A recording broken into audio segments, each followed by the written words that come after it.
Finally guys વકન તો ઝાર વાટવાનું કામકાજ ચાલુ છે. મમ્મી, પપ્પા, પ્રકાશ, દાદાજી, સંગીતા ભાભી, તેજલ ભાભી બધો આવી ગયો છે ઝાર વાટવા માટે અને આપણે ખેતરમાં આવી ગયા છીએ. જો હવે તો મમ્મીને ઝાર વાટો. મમ્મી કોમ ફટોફટ વાટો કે હું ના વટાય? ફટોફટ વાડીએ અને વાડી કાઢીને અને પૂળા વાળી કાઢવાના. અને પૂળા વાળી એક પૂળા હુકોય એક લઈ લેવાના લઈને અને ખેતર ખેડી કાઢવાનું. હવે થોડો ખેડ છે ટ્રેક્ટર ખેડ છે હવે ટ્રેક્ટર લાવશું તે ખેડી કાઢશે.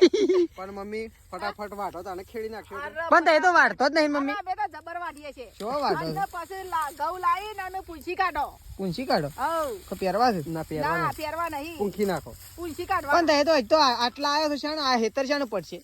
અમે તો કેટલું વાડીએ છે ઉતા કરો અને તમે ફરે જો છો. શો ફરે છે એટલું વધારે હોય તો નહીં મમ્મી. અમે આટલું વાડ્યું એવું તમે ના વાઢો. અમે મમ્મી દાળ લેવા ગયા તા ફરતા નહીં હો. તવાર માટે તવારું બધાનું ખાવાનું લેવા ગયા તમે. હવે અમાર બધાનું ખાવાનું લેવા ગયા તા તઈ. અને ખાવાનું જ લેવા ગયા તા. ખાવાનું તમે બનાવી કાઢ્યું અને બનાવી ના લીધો તમે ચાર વાડીને જીએ એક ખાઈ લઈએ. બનાવી નહીં બનાવવાનું આજ બાકી તો દાળ ભાત બનાવી દો. સસ્તું ફટ દઈને થઈ જાય. સસ્તું તો કોઈ નહીં. હું જાઉં દાળ બનાવ? ના હાલ લઈ જાઉં હું વાઢો. હું જાઉં. ના તું એ નહીં.